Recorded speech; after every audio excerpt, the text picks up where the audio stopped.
Welcome back to Fireside Giants. I'm your host, Anthony Rivardo, and my co-host, Alex Wilson, is not going to be with us today. However, we do have a lot of New York Giants news to discuss as we creep closer to the start of the regular season. We're here. September 6th is the day of recording, and the Giants play September 12th, just 6 days away from the start of Week 1 of the NFL season for the Giants. It's going to be a good season. We're excited to bring you plenty of elite content all throughout the season.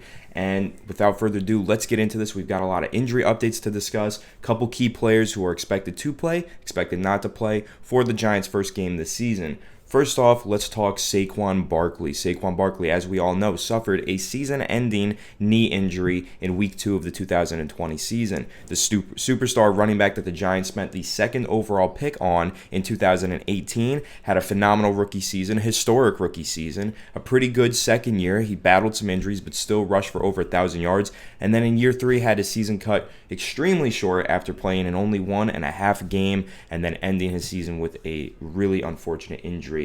But he's been working really hard to get back to full health and prepare for this regular season. He's had Week 1 circled. He's wanted to play for Week 1, and it seems like he's going to be playing in Week 1. According to Ian Rappaport, Saquon Barkley is gearing up to play Sunday versus the Broncos, and sources say he's close to being fully cleared to do so following major knee surgery. The team does need to watch him through Thursday, the week of practices, to gauge how his body responds to the workload, but he is close to returning.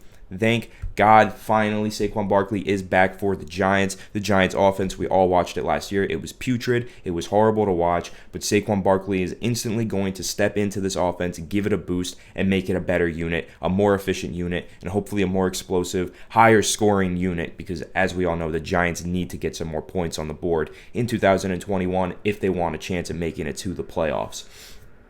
Also report, Saquon Barkley came out of late last week when he faced contact for the first time with no issues. He had his first contact practice, was getting hit, was getting tackled, no issues. Last hurdle to clear is Wednesday's padded practice. If all goes well, and Barkley is expected to be on the field in Week 1 versus Denver. So let's take an eye on this Wednesday. When they have the padded practice, how does Saquon Barkley handle it? Is he completely healthy afterwards? Is he fully ready for that workload? We'll find out on Wednesday, and we should get a final decision by Thursday on whether or not Saquon Barkley will be participating in the Giants' first game of the regular season.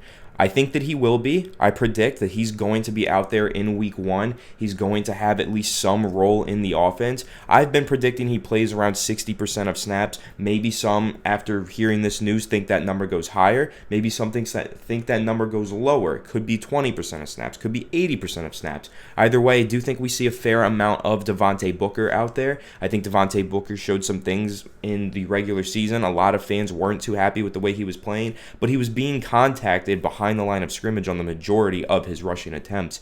I think that he's a good, patient runner, a decent enough running back to get the job done, and I think that the Giants can get by relying on Devontae Booker while sprinkling in some Saquon Barkley in Week 1 against the Denver Broncos defense. Now, of course, the Denver Broncos do have a mighty good defense, but Saquon Barkley entering the lineup for the first time since last season is going to be a huge boost to the offense as the Giants try and mount the Denver Broncos defense in Week 1. Now, I do think that Saquon Barkley will have an impact on this game regardless. I think that even if his snap count is pretty low, I think his impact is going to be pretty large. Saquon Barkley is a guy that commands attention from defenses. He's a guy that finds rushing lanes, that breaks off big runs, that makes a huge difference in the receiving game, receiving the ball out of the backfield, running routes better than most running backs could ever dream to do, having better hands than most running backs in the league. I think Saquon Barkley is going to have a huge impact on this game. Of course, we all know he's arguably the best running back in the NFL when he's healthy. I think we all kind of agree on that. He's definitely like the most talented physically. I mean, he just does things that other players cannot do. He's built literally different, right? So it's going to be really exciting to see Saquon Barkley back in Giants uniform.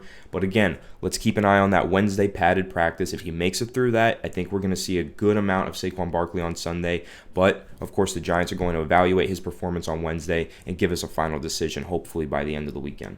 Now, second big injury report to update you on is tight end Evan Engram with his calf injury that he suffered in the final preseason game. He is yet to be ruled out for week 1 versus the Broncos, but he's considered a long shot for Sunday heading into the week. So it's very likely that the Giants go into the Denver Broncos game without Evan Engram, their starting tight end, who made the Pro Bowl last season despite scoring only 1 touchdown on the year and having 11 drops. So I'm sure many of you are going to be a little happy to hear this news. Probably going to celebrate over Evan Engram not being out there, but me personally, I'm not too happy about this. I know that he had a lot of drops last year. At times, he was a liability in the receiving game because of his drops and because of Daniel Jones' tendency to throw interceptions when targeting Evan Engram. But I think that Evan Engram, when used properly as a vertical receiving threat from the tight end position, can be a true playmaker in an offense and a real matchup nightmare for any linebacker or safety tasked with defending him. So Evan Engram, he is not likely to play on Sunday, and that does mean we're probably going to see a lot of Caden Smith and a lot of Kyle Rudolph. Now, we can all rejoice here for the fact that Kyle Rudolph was activated off of the PUP list before the start of the regular season, because if he was not, we would have been without him for at least the first 6 weeks of the year. So thank God he got healthy just in time for the regular season, as Evan Engram got unhealthy just in time for the regular season, unfortunately. So I think we see a fair amount of Kyle Rudolph, and we definitely will see a lot of Caden Smith. Caden Smith looked really good in the preseason. He's a player that a lot of Giants fans have been really high on ever since he joined the team 2 years ago. Had some really good games in Daniel Jones' rookie 2019 season. Had that one game with 2 touchdowns versus Washington, where Daniel Jones had 5 total touchdowns. That was a really impressive performance there, and I think that we've seen a lot from Caden Smith that we like. Decent run blocker, pretty good receiver, and of course had an awesome touchdown reception in the final preseason game this year against the New England Patriots. Went up over the top of a cornerback in the end zone on a seam route and just kind of mossed him. It was a great throw by Daniel Jones. They have a really good connection, those two, and I think that was a really nice play there by Caden Smith that kind of solidified him as a viable option in the receiving game for the Giants this season. So I think it's going to be really exciting to see Caden Smith kind of get a little bit of an expanded role in week 1, assuming that's going to be the case. And then, of course, I'm excited to see Kyle Rudolph finally go out there and play for the Giants. He's one of the most reliable tight ends in the NFL, has had like 0 drops in the past 2 years, has been a really, really good red zone receiving threat throughout the entirety of his career. 40 of his 48 career touchdowns have come in the red zone, and he has been a tremendous talent throughout his NFL career for the Minnesota Vikings. This is his first year with the Giants, and I'm excited to see him get to work for New York, and I think that he's going to get some good playing time against the Denver Broncos in week 1. He seems pretty healthy. I know he was dealing with that injury, that foot injury, all offseason long, but now he seems healthy. He's activated off the PUP list,